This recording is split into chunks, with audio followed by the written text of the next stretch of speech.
पिछले वीडियो में हम भाषा के वर्गीकरण को अध्ययन कर चुके हैं, लेकिन आज हम एक बारी आकृति मूलक वर्गीकरण को पढ़ेंगे और उसके बाद से हम हिंदी के जो हिंदी भाषा है उसका भाषा परिवार क्या है, उसका इतिहास किस प्रकार से है, वो सब एक बारी अध्ययन करते हैं।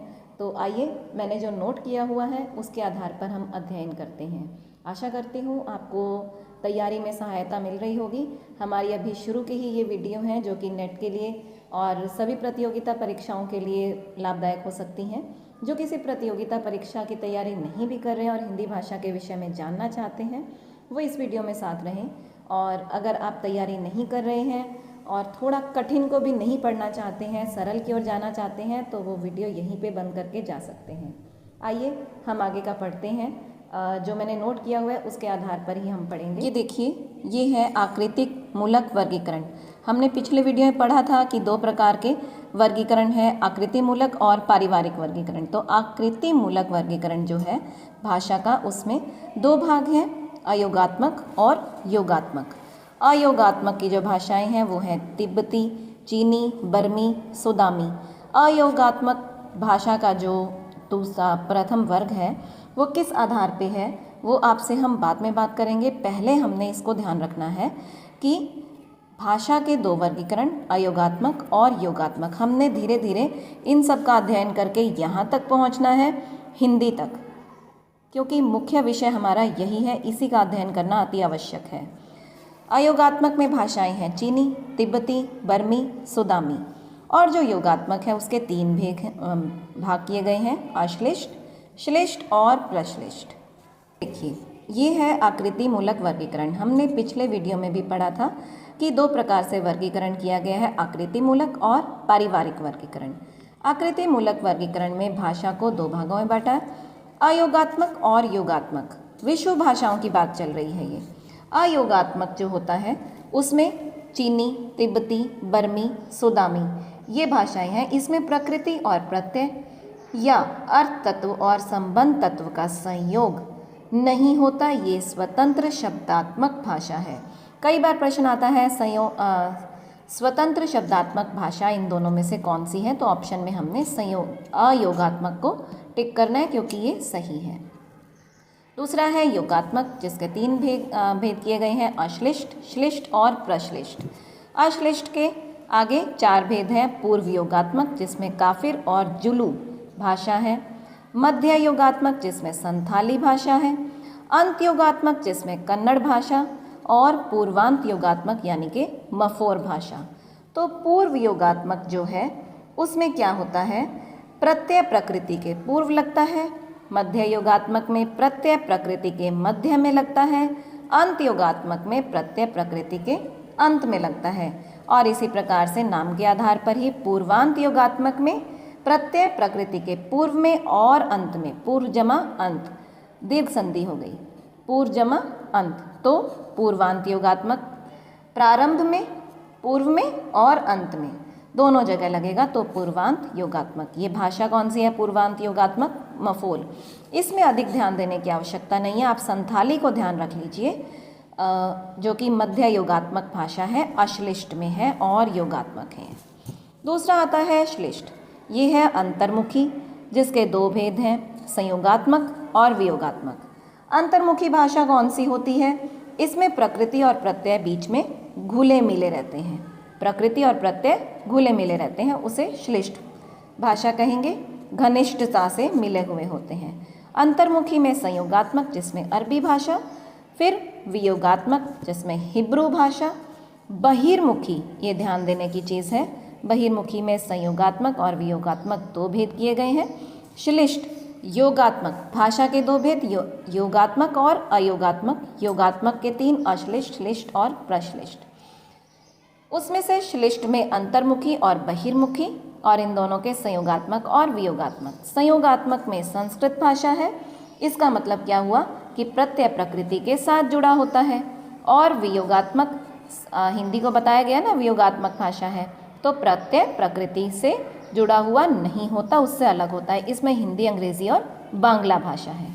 उसके बाद आता है प्रश्लिष्ट, जिसमें पूर्ण प्रश्लिष्ट, चरोफी भाषा, आंशिक प्रश्लिष्ट यानी कि अंश, ये समास प्रधान, प्रश्लिष्ट है समास प्रधान भाषा। ये मैंने बाद में लिखा भी हुआ है, हम इसको पढ़ सकते हैं। आंशिक प्रश्लिष्ट में बास्क भाषा है। अश्लिष्ट प्रत्यय प्रधान भाषा है। श्लिष्ट जो है प्रकृति और प्रत्यय घनिष्ठता से मिले होते हैं, और प्रश्लिष्ट भाषा जो है समास प्रधान भाषा है। समास प्रधान भाषा कौन सी है पूछा जाए तो हमने प्रश्लिष्ट को सही मानना है। श्लिष्ट पूछा जाए तो प्रकृति और प्रत्यय घनिष्ठता से जुड़े होते हैं। श्लिष्ट में ही बहिर्मुखी में हिंदी वियोगात्मक हिंदी भाषा आती है। आइए अब आगे पढ़ते हैं। विश्व भाषाओं के परिवार। विश्व भाषाओं के भोलानाथ तिवारी जी ने 13 परिवार माने हैं, लेकिन सभी ने एक साथ जिसे सही माना है वो है 4 भौगोलिक क्षेत्र और उसमें 18 भाषा परिवार।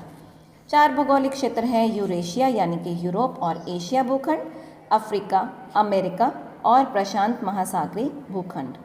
तो अमेरिका में अमेरिकी होना चाहिए और प्रशांत महासागरीय में पापुई आता है। ये आप इस तरह से टिक कर लें, मैं अभी कर ही देती हूँ। अच्छा, जो मुख्य है हमने ऊपर वाले को ध्यान रखना है, इसको हम इसके साथ मिला देते हैं और इसको इसके साथ, ठीक है। अब जो यूरेशिया भूखंड है उसमें 10 हैं, हमने ध्यान रखनी है। यूरेशिया भूखंड पर ही हम ध्यान देंगे क्योंकि इसी में हमारी हिंदी का अध्ययन है। भारोपीय, द्रविड़, काकोशी, चीनी, जापानी, कोरियाई, सामी हामी, उराल, अल्ताई, अत्युत्तरी, बास्क और बुरुशस्की। बास्क, बुरुशस्की, भारोपीय, द्रविड़, काकेशी, चीनी, जापानी, कोरियाई, सामी हामी, उराल, अल्ताई और अत्युत्तरी। ये हो गई। उसके बाद ये पढ़ लेते हैं, लेकिन हमने ध्यान इन्हें रखना है। अफ्रीका भूखंड की हैं सुदानी, बंतू, होतेनतोत, बुशमैनी, नाम ही ऐसे हैं, ठीक है, और बाकी ये हैं। आइए अब आगे अध्ययन करते हैं। अब मुख्यतः आता है भारोपीय, जिसे इंडो जर्मनिक आर्य परिवार, भारत हिती परिवार भी कहा जाता है। 10 शाखाएं हैं, 2 वर्ग हैं, ये हम पिछले वीडियो में कर भी चुके हैं।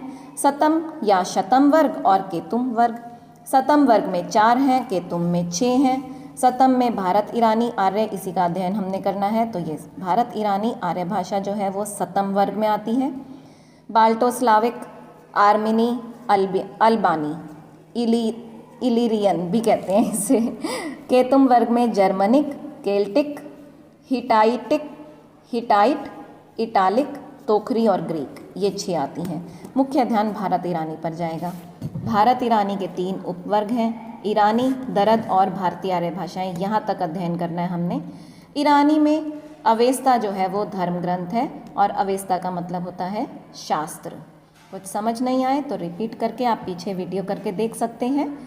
बैक्ट्रिया की राजभाषा होने के कारण अवेस्ता को बैक्ट्रियम भी कहते हैं। कुछ लोग भूल से इसे जिंद भी कहते हैं, तो जिंद, बैक्ट्रियम, ये सब अवेस्ता के नाम हो गए।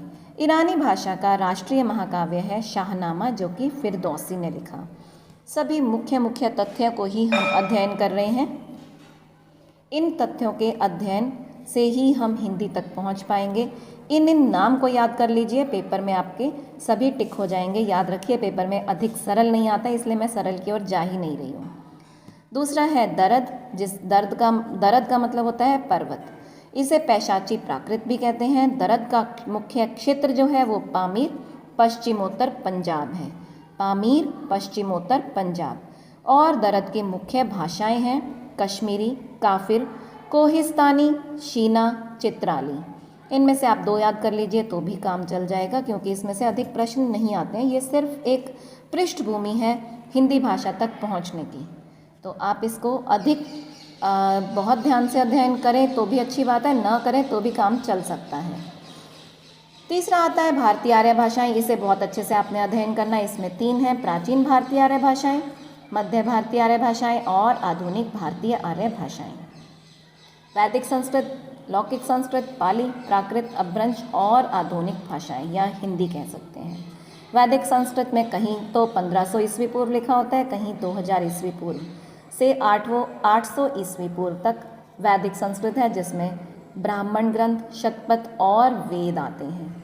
लौकिक संस्कृत जिसमें रामायण, महाभारत आदि आते हैं, तो 800 ईस्वी पूर्व से 500 ईस्वी पूर्व तक। प्रथम प्राकृत यानी कि पाली शुरू हो जाती है 500 ईस्वी पूर्व से 1 ईस्वी तक।